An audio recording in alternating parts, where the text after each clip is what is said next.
নমস্কার সকলকে, জয় নিতাই।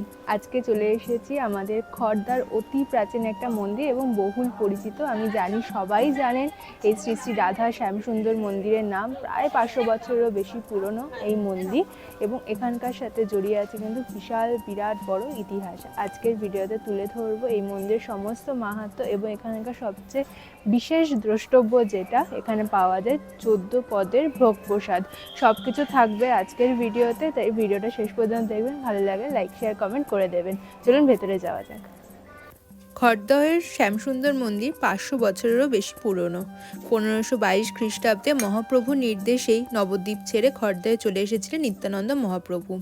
নিত্যানন্দ মহাপ্রভুর কুঞ্জবাটিতেই পরবর্তীকালে নিত্যানন্দ মহাপ্রভুর ছেলে বীরভদ্র গোস্বামী এই মন্দির প্রতিষ্ঠা করেন। মন্দিরে এসে আপনারা প্রথমে চেষ্টা করবেন এখানে যে ভোগ প্রসাদের কুপন আছে সেটা কেটে নেওয়ার জন্য। সকাল 10টা থেকে 11:30 অবধি কুপন দেওয়া হয়, কিন্তু প্রত্যেক দিন তো কুপনের একটা লিমিট থাকে। সেই লিমিটের মধ্যে যদি আরও কুপন বেঁচে যায় তাহলে যদি আপনারা পরেও আসেন তাহলেও কিন্তু কুপন আপনারা পেয়ে যেতে পারবেন। এবং সবচেয়ে বেটার হলো আপনারা যদি অনেকে মিলে আসেন, ধরুন 10 জন আসেন, 15 জন আসেন ফ্যামিলি, তাহলে চেষ্টা করবেন একদিন আগে কি 2 দিন আগে এসে কুপন কেটে রাখার। অনেকটা লোক সংখ্যা হলে উনি সবসময় চেষ্টা করেন সবাইকে বলে দেওয়ার জন্য আগের থেকে কুপন কাটা। তো আমরা আমাদের কুপনটা এসে কেটে নিয়েছি। এখানে 120 টাকা করে 3 জনে 360 টাকা পড়েছে। টাইমিংটা ওনারা বলেছেন 1:30টার সময়, কারণ এরপর শুরু হবে ভোগ আরতি। এখন ঘড়িতে বাজছে ঠিক 12:10। আমরা একদম কিন্তু টাইটাই সময় এসেছি। খুব সুন্দর করে এবার মন্দির দর্শন করব, কিন্তু যেহেতু মন্দিরে বিগ্রহের ছবি আপনাদের দেখাতে পারবো না, ছবি তোলা নিষিদ্ধ, চেষ্টা করব যতটা আপনাদের সামনে তুলে ধরা যায়।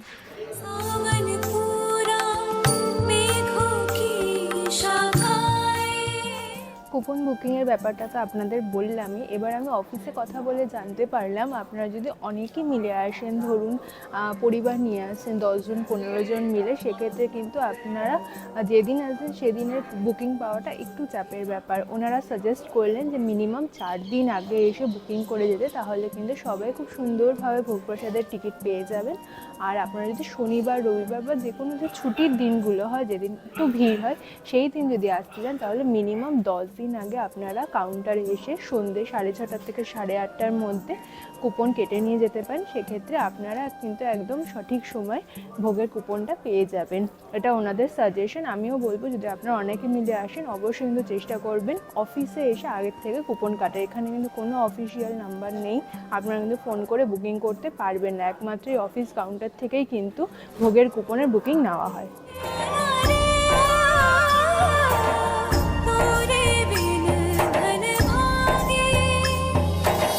মন্দিরের ঠিক বাইরেই রয়েছে অনেকগুলি ডালার দোকান। সেরকম একটা ডালার দোকান থেকে আমরা ঠাকুরের জন্য ফুল মিষ্টি কিনে নিয়ে যাচ্ছি। ওনারা ডালাতে দিয়ে দেবেন। আপনার ভেতরে গিয়ে খুব সহজেই কিন্তু রাধা মাধবকে পুজো দিতে পারবেন। চলুন ডালাটা নিয়ে এবার মন্দিরের ভেতরে যাওয়া যায়। এই ডালার দোকানগুলোতেই কিন্তু রাধা মাধব বা শ্যামসুন্দরের বিগ্রহ পাওয়া যাচ্ছে। আপনারা যদি বাড়িতে সাথে করে নিয়ে যেতে চান, বিভিন্ন সাইজের মধ্যে আছে। একদম সামনে আপনারা যে ছোট সাইজ দেখতে পাচ্ছেন বিগ্রহের, 20 টাকা দাম রয়েছে, তারপরে 30 টাকা, 50 টাকা, 150 টাকা একদম বড় যে পেছনে বিগ্রহগুলো রয়েছে। এই পাশে 300 টাকারও অবধি রয়েছে। তো যে যেরকম চান নিজের বাড়ির জন্য কিন্তু নিয়ে যেতে পারেন। আমার হাতে এখন চলে এসেছে পুরো ডালা, চলুন। খড়দায় শ্যামসুন্দর ভগবানের দর্শন এবং পুজো দেওয়ার কিন্তু অনেক মাহাত্ম্য রয়েছে। ঠাকুর শ্রী রামকৃষ্ণদেবের কথা অনুযায়ী দক্ষিণেশ্বরে ভবতারিণী, কালীঘাটের কালী আর খড়দার শ্যামসুন্দর এরা জীবন্ত, হেঁটে চলে বেড়ান, কথা কন, ভক্তের কাছে খেতে যান।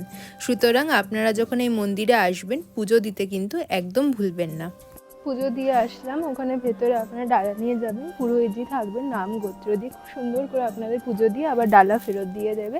তার সঙ্গে কিন্তু ঠাকুরের পায়ের চরণের তুলসী এবং তার সাথে চরণামৃত কিন্তু আপনারা পাবেন।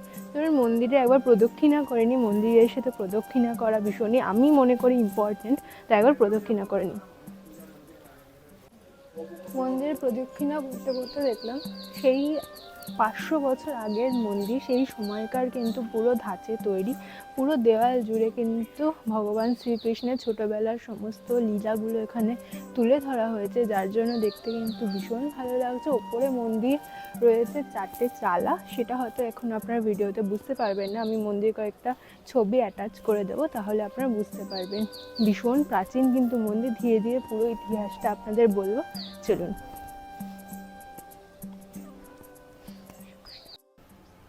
মন্দির প্রদক্ষিণা করতে করতে চলে এসেছি মন্দিরের একদম বাম পাশে। এখানে রয়েছে মন্দিরের ভোগের ঘর, যেখানে ঠাকুরের ভোগ রান্না হয় এবং এখান থেকে ঠাকুরের ভোগ যায়।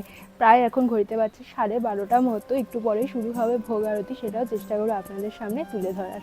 দীপান্বিতা অমাবস্যায় যখন মা কালীর পুজো হয়, সেই দিন শ্যামসুন্দরকে শ্যামা রূপেই সাজানো হয়। এই জন্যই শ্রী রামকৃষ্ণদেব, মা সারদা দেবী সকলেই শ্যামসুন্দর মন্দিরে আসেন এবং তাদের এত প্রিয় এই শ্যামসুন্দর মন্দির। বর্তমানে পূর্বমুখী একটা বিশাল 8চালা মন্দিরের বেদির ওপর রূপোর তৈরি মঞ্চে শ্যামসুন্দর প্রতিষ্ঠিত। এখানে কোষ্ঠী পাথরের কৃষ্ণ এবং রাধা অষ্টধাতু দিয়ে তৈরি। কথিত আছে একই শিলার থেকে 3টি বিগ্রহ নির্মাণ হয়। খড়দহের শ্যামসুন্দর বিগ্রহ, শ্রীরামপুরের রাধাপল্লবজি এবং সাইবোনার নন্দদুলাল বিগ্রহ। মাঘী পূর্ণিমার একই দিনে 3 বিগ্রহ দর্শনকে ত্রিনাথ দর্শন হিসেবে ভক্তজন ভীষণ তাৎপর্যপূর্ণ মনে করেন। মন্দিরের ভেতরে আপনারা যখন দর্শন করবেন, অনেক কিন্তু সেই সময়কার পুরনো দিনের ছবি দেখতে পারবেন নিত্যানন্দ মহাপ্রভুর এবং অন্যান্য গোস্বামীদের। আপনাদের ডালাতে যদি ধূপকাঠি মোমবাতি থাকে, আপনারা মন্দির ওপরে জ্বালাতে পারবেন না, মন্দিরের নিচে এখানে জায়গা রয়েছে সমস্ত তুলসী বৃন্দ, তার পাশেই রয়েছে ধূপকাঠি মোমবাতি জ্বালানোর জায়গা। এখানে আপনারা শ্রী শ্যামসুন্দরের আরতি করে এখানে ধূপকাঠি মোমবাতিগুলো রাখবেন।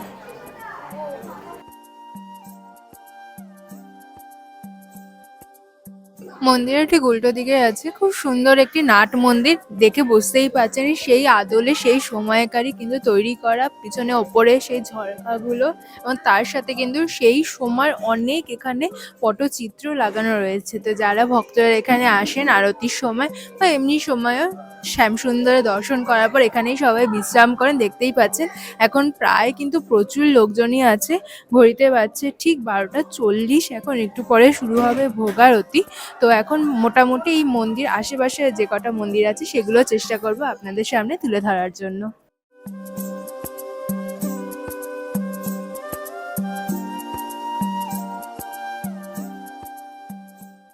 মাঘী পূর্ণিমার পাশাপাশি খড়দায় শ্যামসুন্দর মন্দিরে কয়েকটি উৎসব বিশেষভাবে উল্লেখযোগ্য, যেমন জন্মাষ্টমী, রাস উৎসব যেটা পুরো মাসব্যাপী চলে, তার সাথে রাসের মেলা এবং হয় খিচুড়ি লুট, তাছাড়া ঝুলন পূর্ণিমা এবং ফুলদোল ইত্যাদি। দোল উৎসবে তো এখানে বিশাল বড় অনুষ্ঠান হয়, যেখানে শ্যামসুন্দরকে দোল মঞ্চে নিয়ে আসা হয় এবং সেখানে সূর্য ওঠার আগের থেকে দোলযাত্রা শুরু হয়ে যায়।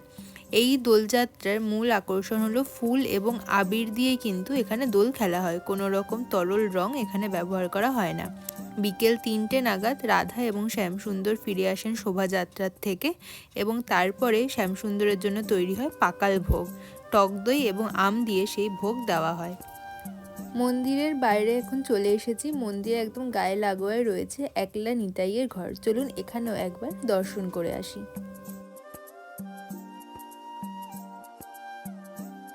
শ্যামসুন্দর মন্দির থেকে বেরিয়ে এসে একটু আগেই রয়েছে মদন মোহন ঠাকুর বাটি। এখানে শুরু হবে এখন দুপুরের যে ভোগারতি, সেটা। চলুন আগে এখানে আরতি দেখি, তারপর শ্যামসুন্দর মন্দির আরতি আপনাদের দেখাবো।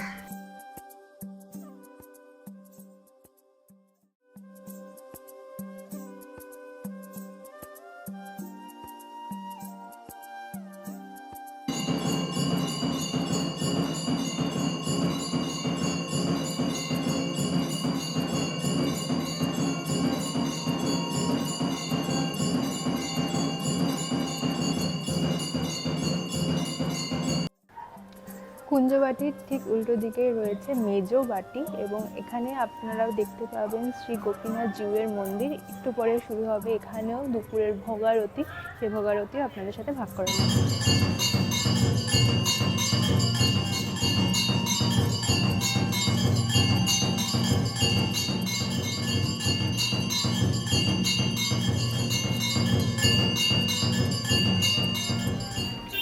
আপনারা যদি দূর থেকে আসেন এবং সাথে করে গাড়ি নিয়ে আসেন, কোনো সমস্যা নেই। এই কুঞ্জবাটি মন্দিরের সামনে যে পুরো ফাঁকা জায়গাটা, এখানে কিন্তু গাড়ি পার্কিংয়ের ব্যবস্থা রয়েছে। সকাল 8টার সময় গাড়ি পার্কিংয়ের জন্য গেট খোলা হয়, বিকেল 4টে পর্যন্ত খোলা থাকে।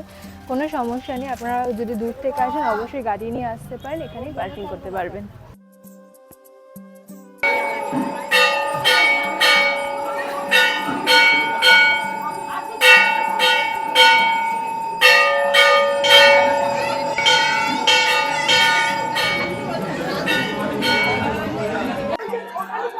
ঘড়িতে বাজছে এখন 1টা 20।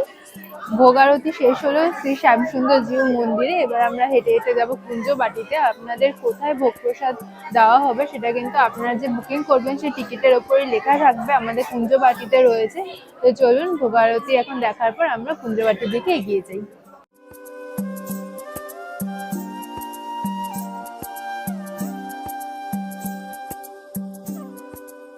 ভোগ আরতি শেষ হওয়ার পর আপনারা যখন প্রসাদ পেতে আসবেন, তখন আপনারা শ্যামসুন্দর মন্দির থেকে সোজা বেরিয়ে এসে উল্টো দিকে দেখতে পাবেন কুঞ্জবাটি। এখানে কিন্তু প্রসাদ ব্যবস্থা থাকে। এই কুঞ্জবাটি হলো শ্যামসুন্দর জিউর আদি মন্দির এবং শ্রী নিত্যানন্দ প্রভুর ছেলে বীরচন্দ্র দাস গোস্বামীজির জন্মস্থান। ভীষণ মাহাত্ম্য রয়েছে। চলুন ভেতরটা ঘুরে দেখাই আপনাদের। আমার পেছনে এখন দেখতে পাচ্ছেন শ্রী নিত্যানন্দ মহাপ্রভুর বাসভবন এবং আদি মন্দির ছিল। এই সামনে কিন্তু সব চেয়ার টেবিলগুলো পাতা রয়েছে, এখানে ভোগ খাওয়ানোর ব্যবস্থা থাকবে। এই বাসভবনের ভেতরে কিন্তু শ্রী নিত্যানন্দ মহাপ্রভুর সময়কার যে বিগ্রহ পূজিত হতো সেটাও আছে, সেটাও আপনাদের দেখাবো।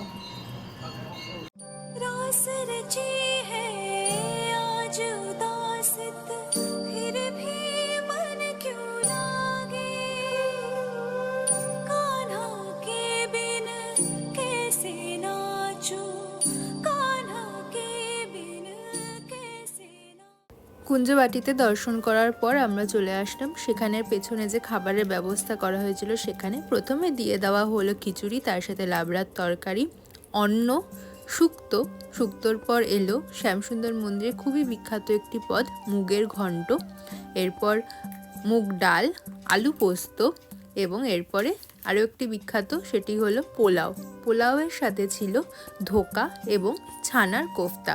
প্রত্যেকটা পদ তো খুবই সুস্বাদু।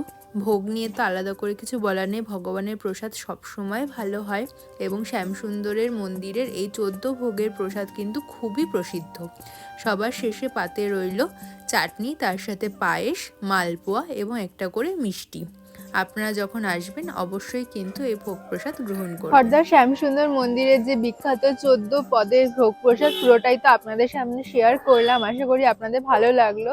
যারা চাইছেন ভোগ প্রসাদ পেতে তারা কিন্তু অবশ্যই একবার আসবেন খড়দার শ্যামসুন্দর মন্দিরে।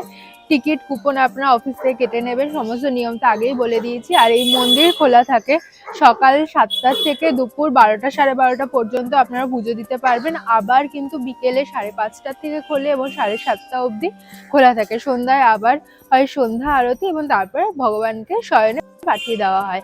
আপনারা এই মন্দিরে আসবেন কি করে এবার সেই তথ্যটা জানাই। এখানে আসার জন্য আপনার শিয়ালদাগামী যে কোনো ট্রেন ধরে নেমে পড়বেন খড়দা স্টেশন। খড়দা স্টেশনের সামনেই রয়েছে টোটো স্ট্যান্ড। 15 টাকা পার হেড লাগবে, আপনাদের একদম মন্দিরের সামনে নামিয়ে দেবে। বা স্টেশন থেকে একটু হেঁটে এগিয়ে আসলেই পাবেন আপনার অটো স্ট্যান্ড, পার হেড 10 টাকা করে লাগবে।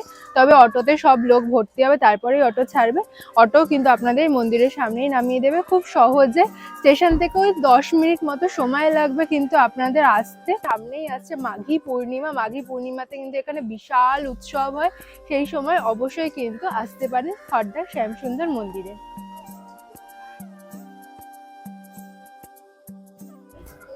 কুঞ্জবাটির সামনে দিয়ে যে রাস্তাটা রয়েছে এটা দিয়ে সোজা হেঁটে গেলে আপনাদের পড়বে গঙ্গার ঘাট। তো চলুন সেখান থেকে ঘুরে আসি।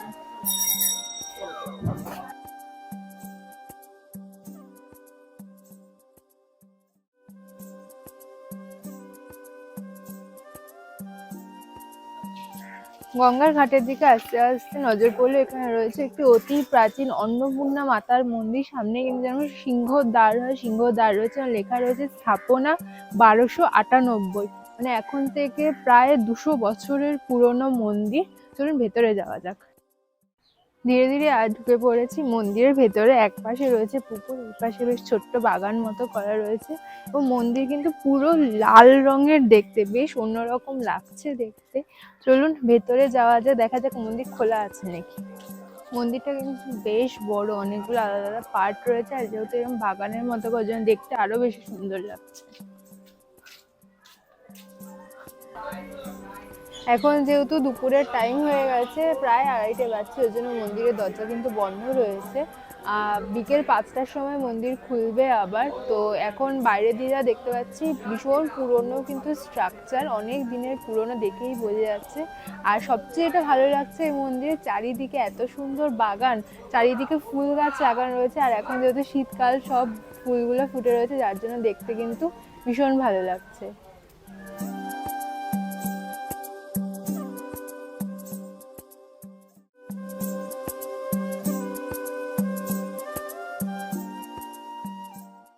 হাঁটতে হাঁটতে পৌঁছে গেছে একদম ফেরিঘাটের সামনে, আর ফেরিঘাটের একদম উল্টো দিকেই কিন্তু রয়েছে ভীষণ সুন্দর একটা পার্ক। যদিও এটা বন্ধ থাকে বেশিরভাগ সময়, কিন্তু ভেতরে ভীষণ সুন্দর সুন্দর কিছু গোলাপ ফুল দেখলাম, সেটাও আপনাদের সামনে তুলে ধরছি। আর যারা ওই পার থেকে আসতে চাইছেন শ্যামসুন্দর মন্দির, তারা কিন্তু খুব সহজে এই খড়দা ফেরিঘাট ধরে চলে আসতে পারেন। ওই পারে রয়েছে রিষড়া, তো হাওড়ার ওখান থেকে ট্রেন ধরে আপনার রিষড়াতে নেমে ঘাট পার হয়ে মাত্র পায়ে হাঁটা দূরত্বে কিন্তু পৌঁছে যেতে পারেন খড়দা শ্যামসুন্দর মন্দিরে।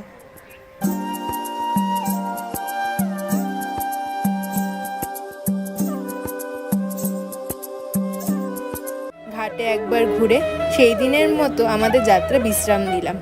ভিডিওটা এখানেই শেষ করছি। ভিডিওটা ভালো লাগলে একটি লাইক করে দেবেন এবং কমেন্টে আমাদের জানাবেন। এছাড়া সাবস্ক্রাইব করে আমাদের চ্যানেলের পাশে থাকবেন। আপনারা আর কী ভিডিও দেখতে চান সেটাও কিন্তু আমাদের কমেন্টে জানাতে পারেন। দেখা হবে পরবর্তী একটি ভিডিওতে। ততদিন ভালো থাকবেন। ধন্যবাদ। জয় শ্রী শ্যামসুন্দর।